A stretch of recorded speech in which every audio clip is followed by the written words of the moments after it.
What's up, everybody? Welcome back to my channel. My name is Morgan Shay, and if you are part of the beauty gang, welcome back. And if you haven't joined the beauty gang, what are you waiting for? Subscribe to the channel. Subscribe to the channel. I do want to mention, because a lot of you all are not doing it, there's going to be a secret emoji in this video. If you put it down below, it is literally an extra entry into my 100 subscriber giveaway. So all you have to do is be subscribed to my channel.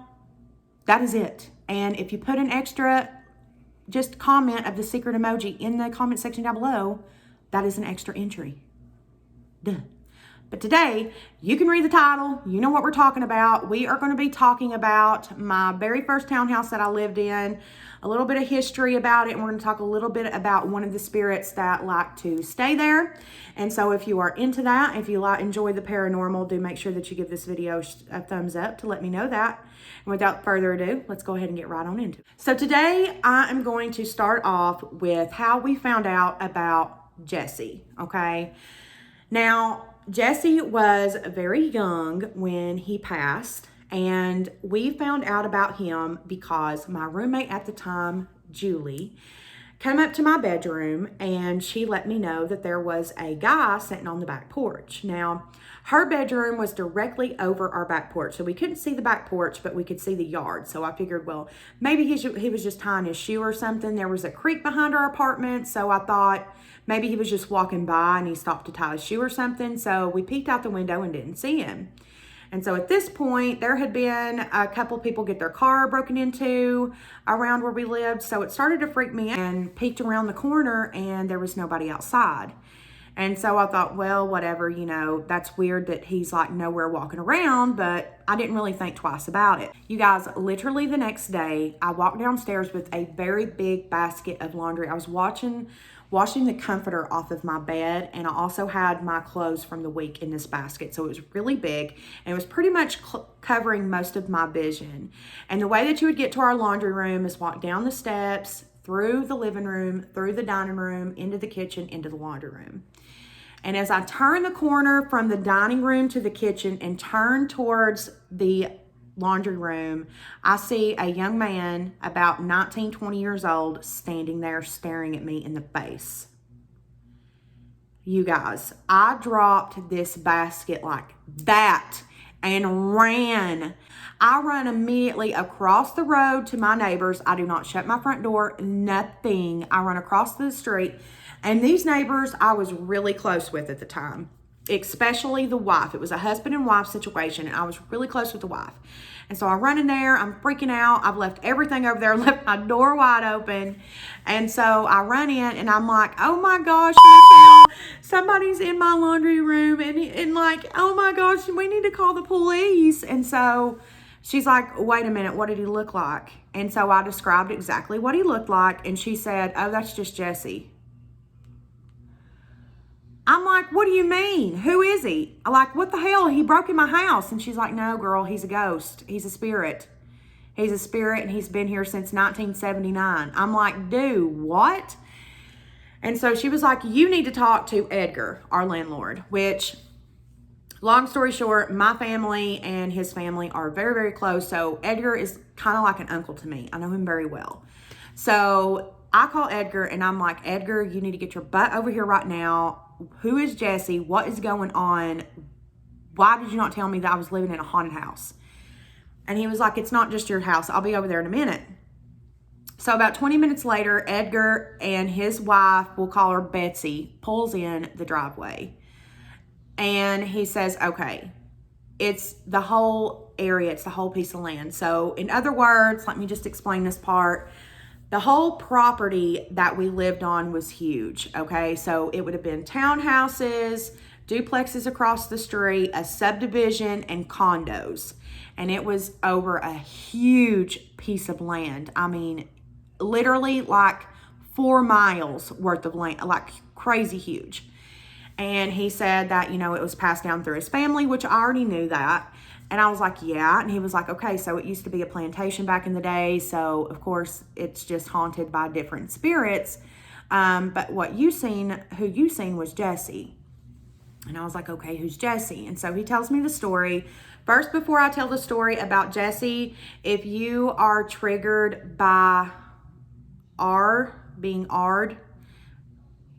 R-A-P-E-D, then trigger warning, click off this video, watch another one. So he proceeds to tell me the story about Jessie, and he says that in 1979, he rented to a 19-year-old boy who was putting himself through college. He also let me know that his family was very bad. He had a very bad family. He didn't even know who his dad was, and his mom was in prison for the rest of her life. And pretty much all he had was his grandmother, and that she passed away when he was 17 years old, and that Jessie had just kind of lived on his own since then. And when he was 19, he started working for Edgar, and Edgar put him in an apartment. So Jessie worked 4 jobs, including going to college full-time, until eventually Edgar said after renting to him for about 6 months, everything started to change with Jessie.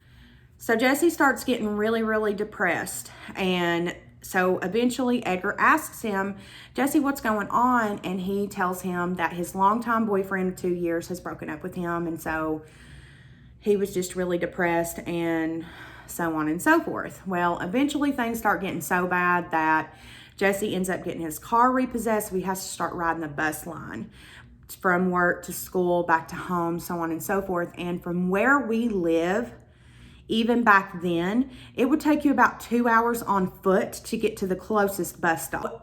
Things start going downhill even more for Jessie, and then one night he's walking to the bus stop. Jessie was gay, okay, and he worked at a gay club as a bartender.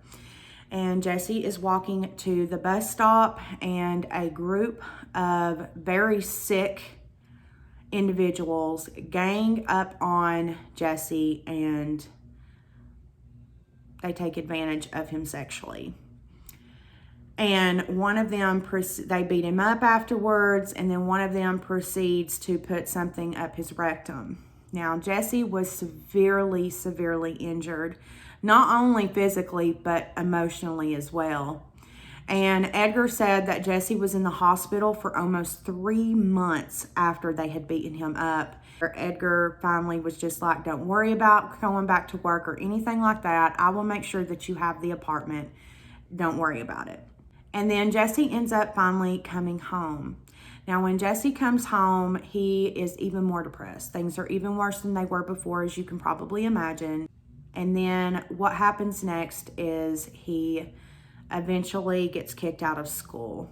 Now, when he gets kicked out of school, I think that was the straw that broke the camel's back, or what you would think would. But then Jessie started to get really, really sick. And Edgar said it was almost like he was just constantly just coughing and just really, really sick. And not long after that, Jessie went to the emergency room one night. So he goes to the emergency room, he's diagnosed with pneumonia, and he comes back home. And a couple nights after he comes home, Jessie passes away. After Edgar told me about Jessie, I wasn't as scared of Jessie anymore. Matter of fact, I only seen him a couple more times after that. He was much more into messing with Julie. Like Julie would say she's seen him almost every single day. And my boyfriend at the time seen Jessie about every single day. But I didn't see Jessie as much as another spirit, which we are going to call in this story, as I have changed the names of both spirits, we're going to call her Victoria. Now, I'm calling her Victoria because she dressed very Victorian, and she wore a very long dress. My friends played with Ouija boards all the time, and I only played with the Ouija board one time in this house. And the one time that I did, it was very bad. And not only that, but not only would Victoria, but also Jessie warn everybody who played a Ouija board in there to not play with the Ouija board here, that it's not safe. Like, they would tell them that flat out on a Ouija board. I'm sorry, guys. I literally just felt like I seen something over there.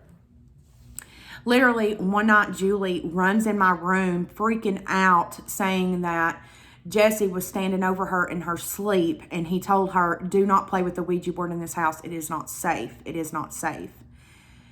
And you guys, I'm not going to get into what happened after the Ouija board. I'm going to make you wait.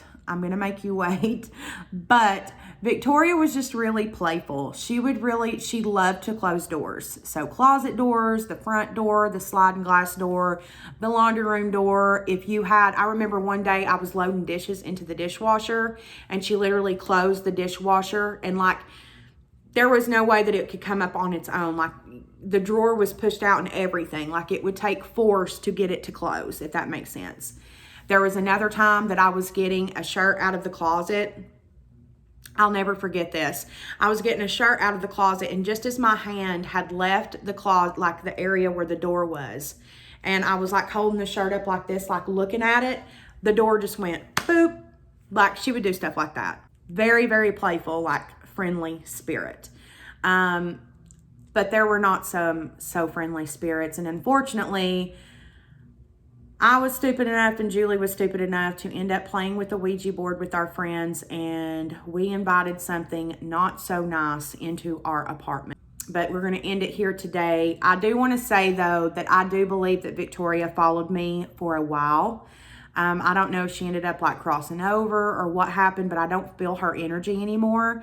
And plus I would know, like I said, she loved to close doors on you. That was her thing. I swear that's all she ever did with me anyways, was close the door. But Julie used to say that she'd play with the blinds and stuff while she was at home, like she'd be watching TV and you could see our sliding glass door in the blinds like right beside you, and that she would slap the blind. But if you guys love this video, then please do make sure that you do give it a thumbs up. Anything that you want to hear at all, please don't hesitate. Leave it down in the comment section below. Let me know. Communicate with me. Also, don't forget to put the secret emoji down in the comment section. It's been in this video somewhere.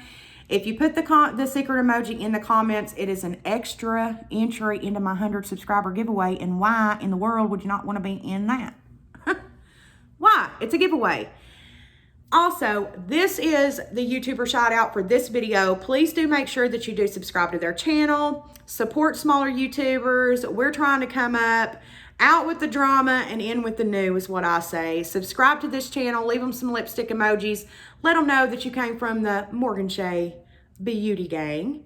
And also, do make sure that you do like this video. It is a free way that you can help your girl out. And also let me know that not only do you like my story times, but you like a paranormal story time. You like a story time, you like a paranormal story time. That could be a song. Not the best song, but a good song. You know what I'm saying? Anyways, you guys, I'm way too hyper and I can't think of nothing else to say. So I love you guys so much. And until next time, bye.